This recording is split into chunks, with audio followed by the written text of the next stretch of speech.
Oi, pessoal.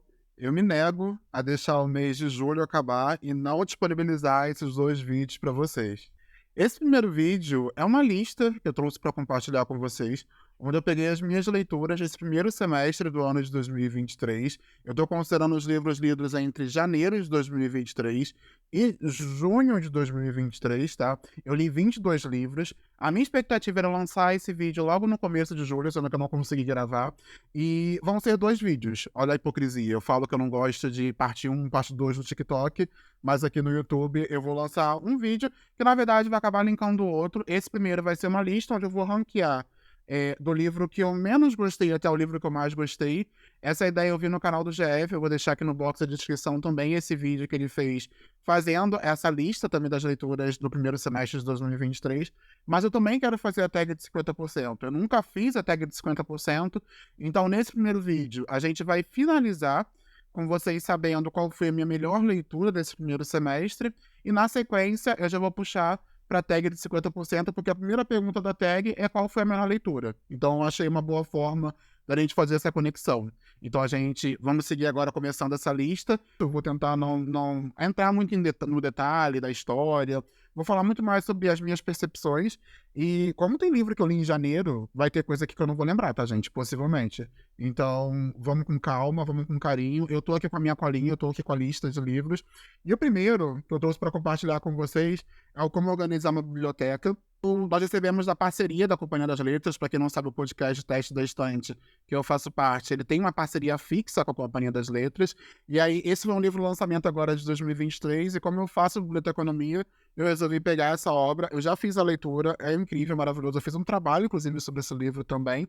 Mas como é um livro de não ficção, eu acabei colocando, então, ele em 22º lugar, tá? Então, ele entra aqui como o último dessa listinha. Seguindo, um livro que eu não tô com ele aqui em mãos, mas eu vou deixar a capinha aqui para vocês, que é o Nada Dura Para Sempre, do Sidney Sheldon. Eu li esse livro, foi em março de 2023.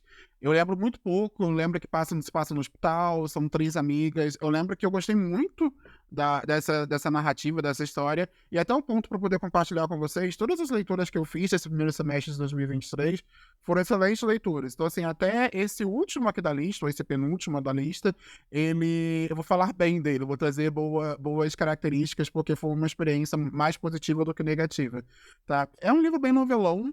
Eu até achei um pouco parecido com a escrita da Colleen Hoover, e me chamou muita atenção porque o Sidney Sheldon, ele é um autor antigo, né? Ele tem vários livros. São livros conhecidos que já tiveram vários leitores pelo mundo. Por mais que sejam livros antigos, ele tem uma narrativa muito atual. Ele traz mulheres como protagonista. Tudo bem que é um homem branco escrevendo sobre mulheres, mas ele conseguiu colocar essas protagonistas com uma representatividade muito forte, as três. Óbvio que ele peca em algumas situações, mas de uma maneira geral, eu gostei bastante dessa leitura e eu dei 3,5 estrelas. O próximo livro da lista é uma obra nacional, é o Cravo e Canela, do autor Felipe Mateus. É uma novela, é um bem curtinho, tá disponível no Kindle Unlimited, é um livro gostosinho, se passa, tem representatividade, é um casal LGBTQIA+, se passa numa biblioteca, enfim, é um romancezinho gostosinho, é aquele livro que você pega curtinho pra ler, pra não entrar na ressaca, e ele não marcou muito, mas foi uma leitura agradável. Então ele entra aqui nessa lista no 20º lugar.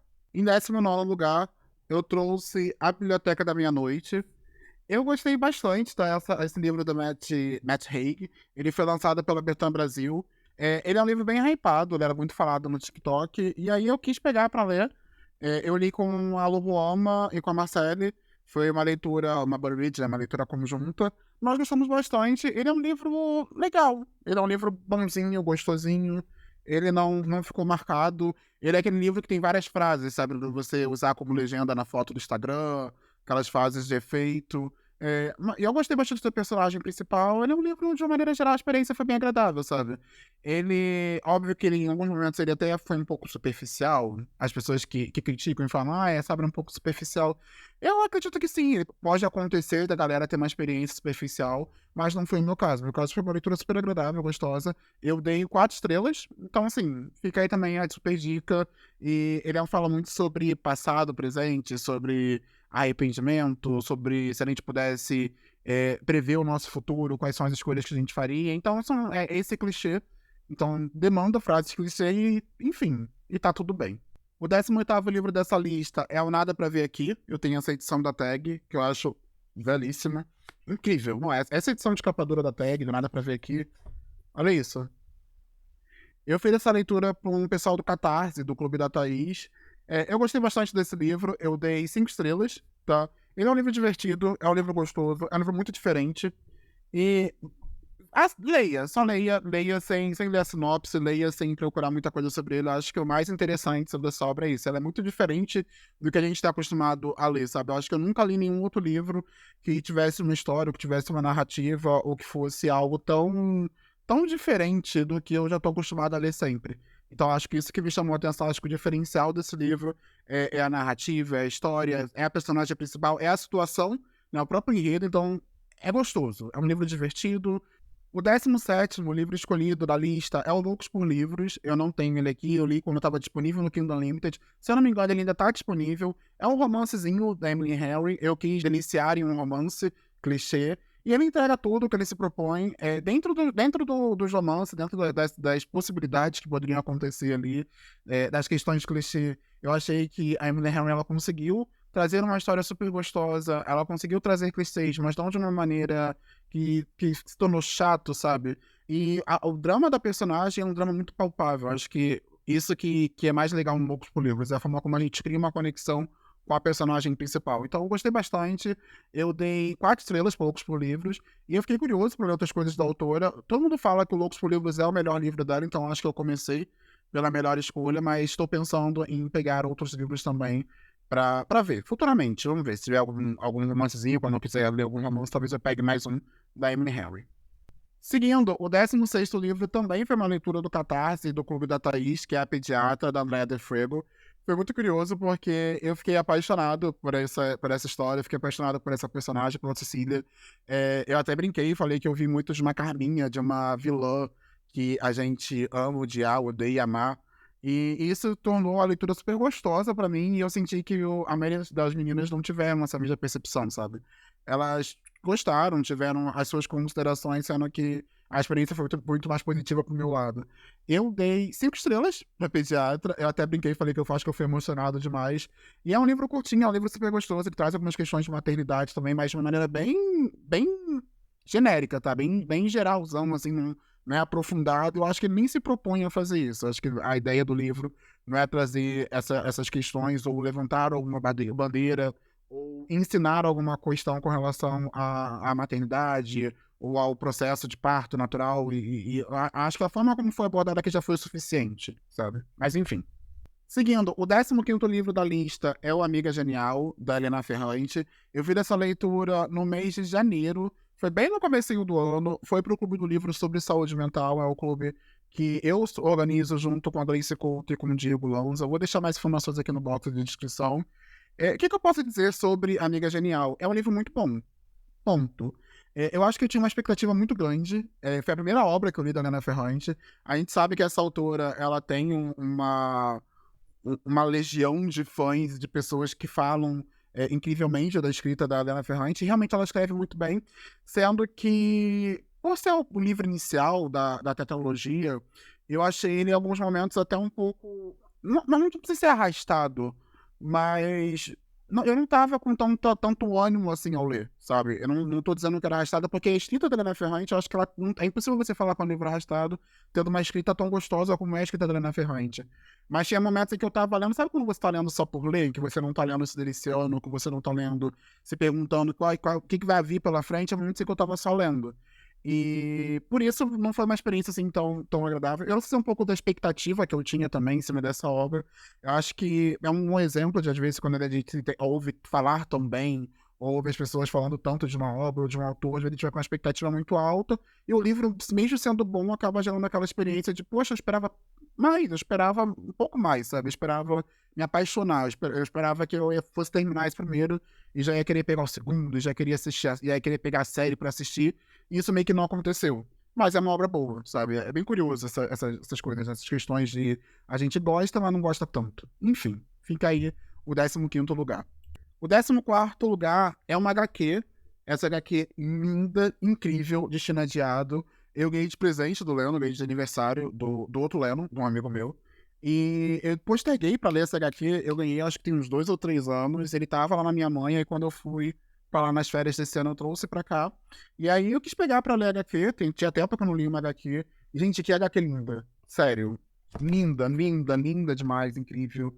A história é uma história bem adulta, assim, bem densa, que até questões de guerra, se passa na guerra. E eu gostei bastante, eu fiquei apaixonado. Eu dei 5 estrelas pro Destino Adiado e foi uma boa escolha de HQ. Seguindo, pessoal, a 13ª escolha é O Ladrão de Raios, do Percy Jackson. Eu demorei muito tempo para pegar essa história, para entrar no universo de Percy Jackson, eu nunca tinha lido nada. Eu só tinha assistido o filme. E não vou mentir, eu gostei bastante. Eu sei que é um livro jovem, né? Então eu fui ler muito com essa mentalidade, sabendo que era um livro jovem, que era um livro de fantasia. Eu tinha uma expectativa muito grande de que fosse acontecer um encanto, ou que eu fosse sentir aquela magia que eu senti quando eu li o Harry Potter na minha adolescência. Mas aí eu tenho que cair na real que eu sou adulto, né? Que eu não sei se... Vocês acham que isso poderia acontecer, sabe? Que essa magia que muitas pessoas tiveram com Harry Potter, com a sua série da vida... Você acha que na fase adulta você pode se encantar tão fortemente com um livro de fantasia, assim? E aí, eu não tive essa conexão tão grande com o Ladrão de Raios, apesar de achar a história muito boa. Eu achei um livro muito gostoso. Até questões de mitologia que eu não conhecia, ou que... Sei lá, sabe aquela coisa que a gente acaba... A gente sabe, a gente já ouviu falar, mas não é algo que a gente lembra, que a gente estudou só na escola e caiu no esquecimento. Tinha muita coisa de mitologia que eu não lembrava, e eu marquei bastante coisa no livro. Achei até curioso, sabe? Um livro... jovem, geralmente eu marco o livro quando tem alguma citação, alguma passagem assim, séria pra lembrar, e aqui eu marquei muita coisa de mitologia. Então, tudo que tem marcação é quando tem algum ensinamento, algum conhecimento, alguma curiosidade sobre mitologia. E eu vou continuar a série, eu vou ler o Mais Monstros e gostei bastante. Eu dei 5 estrelas pro Ladrão de Raios. Foi 5 estrelas, tá? 12º lugar, eu li finalmente A Casa no Macerulho, eu li T.J. Klune. O Patrick leu, fez a leitura desse livro. Quando o Patrick leu, ele não teve uma boa experiência, e aí o Bernardo, que me acompanha nas lives, ele fez a leitura e ele ficou apaixonado. Eu falei, bom, eu tenho ponto de vista positivo, eu tenho ponto de vista negativo, agora tá na hora então de eu ler e ver o que eu vou achar. Eu me apaixonei por essa história, eu me apaixonei pelos personagens, me apaixonei pela escrita do T.J. Klune. Ele é um livro até um pouco grandinho, tá, pra história e tudo mais. Eu acho que ele poderia ser um pouquinho menor, mas isso não tira o mérito dessa história. São personagens muito bem desenvolvidos, muito bem criados, é uma fofura. Enfim, se você quer ler um livro gostosinho, um livro para passar rápido, um livro para você se apaixonar pelos personagens, se apaixonar pela história, A Casa do Macerulho, fica aí a dica. O 11º livro eu não tenho, mas também foi da parceria com a Companhia das Letras, que é A Segunda Morte. Eu não vou falar nada da Segunda Morte, eu gravei uma rapidinha do podcast Teste da Estante. Eu vou deixar o card, eu não sei se eu posso, acho que card é só vídeo. Eu vou deixar aqui no box de descrição o link da rapidinha da Segunda Morte, onde eu falo tudo sobre esse livro. Ele ficou marcado para mim. Eu dei 5 estrelas para Segunda Morte. Foi um livro, uma das melhores leituras que eu fiz esse ano, acredito eu, que eu vou. Ele é um livro. Eu até falei isso na rapidinha, que eu lembro da história constantemente. É um livro que constantemente eu tô revisitando a situação do personagem principal. E eu lembro de como foi a sensação de ler essa obra. Então, ele deixou essa marca, de certa forma. Então, ele acaba ocupando a 11º lugar. Começando agora o top 10. Top 10 do primeiro semestre. O 10º lugar ficou com a Sarah J. Maas, com Casa de Terra e Sangue, Idade da Lua Crescente. Eu nunca tinha lido nada da Sarah J. Maas. Me abri para ler um livro de fantasia, um cara massa de fantasia. Eu li Casa de Terra e Sangue em fevereiro. Foi bem no comecinho do ano. Agradeço muito a Catinha. Acho que se eu não fosse a Catinha, eu não teria essa vontade assim, de pegar logo uma obra de fantasia da Sarah J. Maas para conhecer o universo. E me apaixonei, gostei muito. Eu li muito rápido, eu me surpreendi com eu nem lembro quantos dias eu demorei, mas foi muito rápido. Eu li esse Kanamasa aqui muito rápido. E, enfim, é uma obra de fantasia gostosa. Eu tô bem curioso para ler o Casa de Céu e Sopro. Eu já tenho o Casa de Céu e Sopro, eu só vou esperar um pouquinho, chegar mais no final do ano, para ler mais perto de quando for lançar o terceiro, que vai lançar em fevereiro, né? Então, tá aí, fica a minha dica. Pretendo ler mais coisas do Sarah J. Maas, tá? Eu sei que a Cotar tem suas questões, mas eu quero pegar para ler, para ter a minha experiência de leitura também. Seguindo, o 9º lugar ficou com Amêndoas, tá? Amêndoas, galera, eu gostei bastante, é maravilhoso. E é muito interessante a forma como um livro curto, um livro pequeno, ele consegue apresentar personagens com uma profundidade, assim, imensa, e com situações, e com questões, e com desenvolvimento, inclusive, do próprio personagem, com passagem de tempo, de uma maneira muito bem trabalhada e que fez eu me apaixonar por essa história. Ele ficou marcado, eu dei 4 estrelas e meia. Eu tirei meia estrela por conta do final corrido. Eu acho que, pra quem já leu, sabe do que eu tô falando. Acho que é, toda a forma como a história estava sendo costurada lindamente nesse livro, como a narrativa ela vinha sendo apresentada, chegou no final, eu senti que tomou um rumo totalmente diferente, um ritmo totalmente diferente. E isso foi uma quebra muito brusca. E isso acabou me incomodando um pouco, fez com que eu tirasse esses meia estrelinha, então 4 estrelas e meia para Amêndoas. Seguindo, pessoal, o 8º livro dessa lista é O Último Adeus, da Cynthia Hanks. Também foi uma leitura do Clube do Livro sobre saúde mental. Eu gostei bastante. Eu também não vou falar muito do Último Adeus, porque tem episódio do teste da estante. Eu também vou deixar aqui no box de descrição, tá? Mas a questão, eu também dei 4 estrelas e meia, e foi muito curioso porque eu li o Amêndoas, logo na sequência eu li O Último Adeus. E a mesma questão do final rápido do Amêndoas foi o que me pegou aqui também no Último Adeus, sabe? A forma como a autora achou de buscar as justificativas para a forma como essa obra finaliza, para mim não fez muito sentido. A questão como ela tratou o suicídio nessa obra eu achei muito respeitosa, muito respeitosa não, com muita responsabilidade, mas esse final, essa forma corrida como as coisas aconteceram, não engoli. Então eu acabei tirando a meia estrela de 4 estrelas e meia. O 7º lugar ficou com Os Despossuídos, da Ursula K. Le Guin. Eu falo assim, não sei como você pronuncia o nome dela. É um livro que é totalmente fora assim, da minha zona de conforto, do que eu estou acostumado a ler. É um livro de ficção científica, ele tem uma questão distópica, ele tem muita crítica social. A autora, ela é foda, ela fala de uma maneira muito metafórica do que seria o anarquismo, ou de como funcionaria um ciclo social, um ambiente social onde a anarquia ela fosse predominante, e ela brinca com isso através de choque culturais de um planeta, de uma pessoa de um planeta com uma pessoa de outro planeta. Ela brinca com a relação humana, ela traz questões de monogamia, de relacionamento, tudo nessa obra, e de uma maneira, assim, sensacional. Eu fiquei completamente apaixonado. Sério, é muito diferente de tudo que eu já tinha lido. A escrita da Ursula, galera, é uma coisa maravilhosa, assim. Ela traz questões feministas nessa obra também, que eu achei genial, e tudo de uma maneira muito, muito sutil, muito leve e muito bem desenvolvida. Sério, leiam Os Despossuídos. Eu quero ler A Mão Esquerda da Escuridão e eu quero ler mais coisas dessa autora, com certeza. A pilha aqui de trás tá diminuindo, daqui da frente tá aumentando. Vamos lá. Seguindo, o 6º lugar, eu não tenho um livro, é um conto, é Aqueles que Abandonam Elas, também da Úrsula. Foi a primeira obra da Úrsula que eu li. Eu comecei com um conto, depois eu fui para Os Despossuídos, um atrás do outro. E o conto, ele me chamou muito mais atenção. Acho muito curioso como a Úrsula consegue, através de um conto, de uma história tão curta, fazer a sua cabeça explodir de uma forma, fazer você ficar questionando situações sociais, pontos de relações humanas, com um conto com uma coisa tão curta. E a história de Aqueles que Abandonam Elas, ela fica assim, ó, na sua cabeça durante muito tempo. Para quem quiser ler, o conto ele tá disponível na internet gratuitamente. Ele fez parte do projeto Cápsulas do Amor Branco. Eu vou tentar deixar aqui no box de descrição também um link para facilitar. É bem curtinho, você consegue ler em meia hora, em uma hora você consegue sentar e ler. Eu tenho certeza que você não vai se arrepender. Começando agora o top 5. Em quinto lugar, pessoal, eu trouxe o Estou Feliz que Minha Mãe Morreu, da Janet. Eu li esse livro em abril. Foi um livro 5 estrelas. É um livro muito denso. A escrita da Janet é impecável. A forma como ela narra a vida dela, a forma como ela narra a relação familiar, a relação dela com a mãe dela, a relação profissional dela com a mãe dela é genial, é incrível. Ele tem muitas questões pesadas, questões psicológicas, emocionais, fala sobre. Tem gatilho de distúrbio alimentar. Então, assim, eu super indico, mas com ressalva. Se você tem algum gatilho, principalmente com relação ao distúrbio alimentar, a questões emocionais, enfim, dei uma olhada, dei uma pesquisada antes, mas eu achei maravilhoso. Eu não conhecia nada da história. Pra quem não sabe, a autora desse livro, ela é uma das atrizes que fizeram a série iCarly. Então eu não sabia nada, absolutamente nada da história dela. E quando eu peguei esse livro pra ler, e as coisas que a gente vai acompanhando aqui, são surreais. E é bem curioso, eu sou muito fofoqueiro, né? Eu sou uma pessoa fofoqueira. E aí eu ouço Me Conte Uma Fofoca. Eu acompanho Me Conte Uma Fofoca. Sou apoiador do Me Conte Uma Fofoca, inclusive. E eles estão cobrindo e comentando as questões da Larissa Manoela com a mãe dela. Todo o programa em que eles falam da Larissa Manoela e da mãe, eu lembro desse livro aqui, do Estou Feliz que a Mãe Morreu.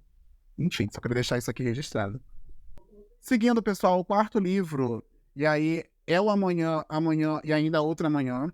Esse livro aqui, eu dei 5 estrelas e ele é favoritado, tá? Foi o primeiro livro favoritado desse ano. Gente, leiam, sério. Me venderam esse livro como um livro que tinha um universo dentro do universo de videogame. Deixa eu só tirar os livros daqui, peraí, um minuto. Pronto. Agora fica mais fácil vocês conseguirem enxergar a beleza dessa capa desse livro. Me venderam como um livro que fala sobre videogame, o que se passa no universo de produtores de videogame, e ele é muito mais do que isso. Eu acho que a questão do universo do videogame, mesmo pra você que eu não gosto muito de videogame, né, não entendo muito de videogame, não importa.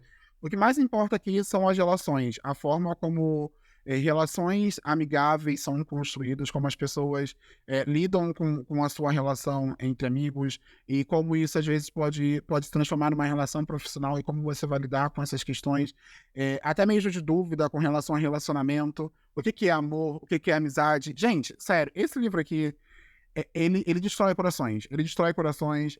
Ele é muito bem escrito. Os personagens são muito bem desenvolvidos. Eu fiquei apaixonado pela escrita da Gabriela Zevin. Inclusive, comprei já o outro livro dela. É o primeiro livro dela, para poder ler, para saber se é tão incrível quanto esse Amanhã, Amanhã e Outra Manhã. E foi muito curioso porque eu vi várias pessoas comentando sobre essa obra no começo do ano, falando super bem. Eu li e não me arrependi. Sério, fica aí a dica. É um livro que eu pretendo reler, tá? Eu tô até com vontade de reler no ano que vem. Acho que no ano que vem eu vou pegar Amanhã, Amanhã e Outra Manhã pra reler. Agora, o top 3. Seguindo. O livro que eu vou botar a terceira melhor leitura do ano de 2023 foi Tibira. Eu não tenho a versão física, é um livro disponível no Kindle Limited, é uma tragédia, é um livro em formato de peça de teatro e tem representatividade indígena, é um livro incrível. Incrível, incrível. A história de Tibira eu não sabia, não conhecia, não tinha noção da existência, e depois que eu li, é uma obra que eu fiquei me perguntando o porquê eu não conhecia essa história antes. É uma obra genial, genial. Eu fiquei devastado, a forma como é escrita, como é um monólogo, como é um formato de peça, eu acho que ele traz muito essa questão do sentimento, do que Tibira estava sentindo quando ele passou pela situação que ele passou, que eu não vou falar para não ser spoiler. Mas, enfim, galera, é um livro que ele é pesado, é um livro denso, mas é um livro necessário. É um livro muito necessário. Só leiam Tibira. Sério. O segundo livro dessa lista é o Solução dos Dois Estados, do Michel Loeb. Nós demos esse livro pro Clube sobre Saúde Mental. Inicialmente eu achei que seria um livro muito politizado, que talvez eu teria um pouco de dificuldade, que talvez eu não iria gostar muito. Eu não vou entrar muito nos detalhes da história, porque a gente fez um episódio do podcast, eu, o Gleice e o Diego, só falando sobre essa obra. O Michel, ele ouviu o podcast, ele gostou bastante, ele até conversou com a gente no Instagram, ele divulgou o podcast no Instagram, fiquei muito feliz, inclusive. E, gente, esse livro aqui, ele, assim como A Segunda Morte, é um livro que frequentemente eu me lembro desses personagens, e eu me deparo refletindo e me questionando ainda sobre situações que acontecem aqui nesse livro. Ele fala muito sobre o ódio, sobre as relações principalmente pautadas em divergências políticas, em como o ódio ele pode ser um personagem central dessas histórias, dessas narrativas também. A escrita do Michel é sensacional, é como se fosse entrevista, como se fosse um documentário sendo gravado e esses personagens estão narrando pra gente o que aconteceu e a gente vai acompanhar nessa vida desses dois irmãos. Sério, gente, Solução dos Dois Estados é um livro que deveria ser obrigatório. Eu amo essa capa, mesmo eu sempre... É uma capa que é inspirada em uma obra, tá? Eu vou até pegar aqui qual é a obra, que eu acho válido. É a Carteira de Identidade, Alto Polegar Direito, de Rubens Gertmann. E foi feito no Rio de Janeiro, em 1942, tá? Essa obra, gente, é impossível não lembrar do Inominável, né? Essa capa é impossível não lembrar do Inominável. Essas questões políticas de direita, esquerda, principalmente que ficaram bem polarizadas no Brasil nos últimos 4 anos, são bem narradas aqui nesse livro e por isso que eu super indico. Agora, o melhor livro lido nesse primeiro semestre de 2023 é O Quarto de Despejo, da Carolina Maria de Jesus. Esse livro eu li junto com o pessoal do Clube da Thaís. Ele foi 5 estrelas e favoritado. Eh, eu não sei o porquê eu não tinha contato com essa obra antes. Eu não sei em que momento eu estava, em que universo eu estava. Eu não sei o que a comunidade literária ou sei lá, o que as pessoas estão fazendo que não estão falando sobre Carolina Maria de Jesus, que não estão falando sobre as obras de Carolina Maria de Jesus, porque as pessoas não estão lendo, porque isso não é cobrado na escola, porque isso não é cobrado nas universidades. Eu já conversei bastante com a Perlinha, com a Perla do Teste da Estante. A Perla é formada em letras, e na faculdade dela ela não leu, não tinha na grade curricular, não tinha Carolina Maria de Jesus. Ela é apagada da história do Brasil e é uma autora que tem uma importância enorme. Esse livro aqui, eu não consegui produzir nenhum conteúdo ainda em cima dele, porque eu sinto que eu preciso fazer algo importante em cima dessa obra. Eu sinto que eu preciso falar da forma como essa obra merece ser falada, sabe? Eu acho que nem colocando ela aqui em primeiro lugar, nem falando da forma como eu tô falando aqui para vocês, eu acho que não vai transmitir, ou eu não vou conseguir falar da importância desse livro, dessa obra, dentro da literatura nacional, e o quanto eu acho que ela é invisibilizada. Quanto eu acho não, quanto eu tenho certeza que ela é invisibilizada. Foi no início desse ano, a gente viu algumas reportagens, eu vou até procurar e ver se para colocar aqui no bloco de descrição, que até os locais onde as obras da Carolina Maria de Jesus estão sendo salvaguardados estão sendo relativizadas. Eles estão tendo dificuldades, sejam financeiras ou dificuldades de armazenamento, para que essas obras não morram, para que a história de Carolina Maria de Jesus não morra, sabe? E eu acho que tá faltando isso. Eu acho que tá faltando essa importância, sabe? Enfim, eu quero produzir algum conteúdo ainda em cima desse livro. Eu não sei se vai ser podcast, eu não sei se vai ser vídeo, mas eu preciso falar ainda mais, eu preciso que mais pessoas leiam essa obra e que mais pessoas tenham esse contato. Se você quiser comentar comigo sobre essa obra, deixe algum comentário aqui, me chame nas redes sociais. Eu quero muito conversar com mais pessoas sobre Carolina Maria de Jesus. Bom, pessoal, é isso. Chegamos ao final desse primeiro vídeo. Então, passei pelos 22 livros que eu li nesse primeiro semestre. Chegamos até a melhor leitura do ano de 2023, e é do primeiro semestre de 2023, né? E agora a gente vai para a nossa tag de 50%. Bom, vejo vocês no próximo vídeo. Não deixe de se inscrever, não deixe de curtir o vídeo, não deixe de compartilhar também com seus amigos. Lembrando que se você for comprar qualquer um dos livros que eu citei, eu vou deixar aqui no box de descrição o meu link da Amazon. Ou se você quiser comprar, compre em sebo, gente. Procurem livros em sebo. Tem a estante virtual também, onde ela une, né, vários sebos e livreiros de todo o Brasil, onde você consegue comprar um livro que já foi lido, um livro usado, incentivando o reuso e ainda pagando barato. Então, assim, se tiver interesse em comprar, vou deixar o link da Amazon, vou deixar o link da estante virtual, ou procure algum sebo aí perto da sua cidade, tá bom? Muito obrigado por ter assistido até aqui. Um grande beijo. Tchau, tchau.